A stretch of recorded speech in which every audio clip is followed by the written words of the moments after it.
Peggy 18.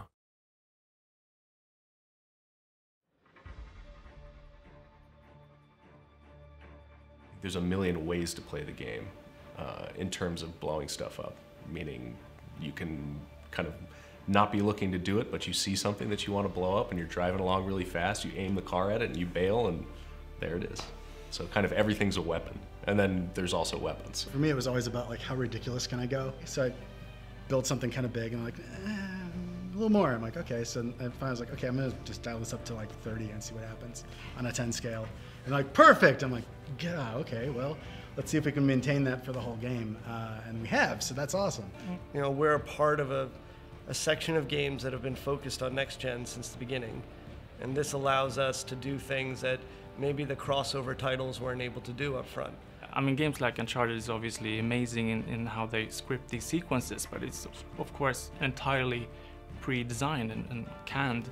We try to avoid canned experience as much as possible, so it's all based on cause and effect. The world feels more reactive to what you do. It's not just one explosion. You get this shockwave, you get signs falling, you get people running away, you get kind of things burning, and it feels more alive. We noticed early on that when things blew up, the little pieces would fly just into the stratosphere, and so we changed to a pressure-based explosion algorithm. So now when things explode, it's kind of more like a real explosion and things follow a shockwave outwards. So you get more of this kind of debris sort of spraying. And frequently, some of the larger bits you can then interact with afterwards, use those pieces to, you know, sort of dual tether them into other things, and you know, it's a playground. That seems to be one of the big challenges that we face. Isn't even so much how do you blow something up. It's easy to blow something up. It's what happens when you blow it up and why it blows up. And you know, if you have something that's moving very fast and colliding with the surface, does it blow up under those circumstances? And we have to figure out, you know, how and when and why. Because if you're working on a school bus and you have to think about well, what if that school bus was in the air flying into a mountain? What would that, because we have to think about that, you know, because it's that kind of game. I think one of the more spectacular things is, newest is the bridge that's fully destructible. My job is to figure out sort of what we can do feasibly.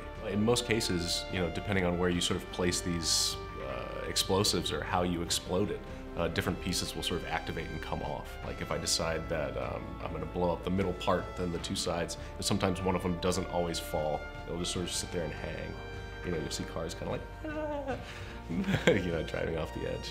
The vision for it was more taken from movies, so we wanted it to be a bit more spectacular. One of the challenges that we've run into, which is an interesting challenge to have, is making too much stuff too awesome.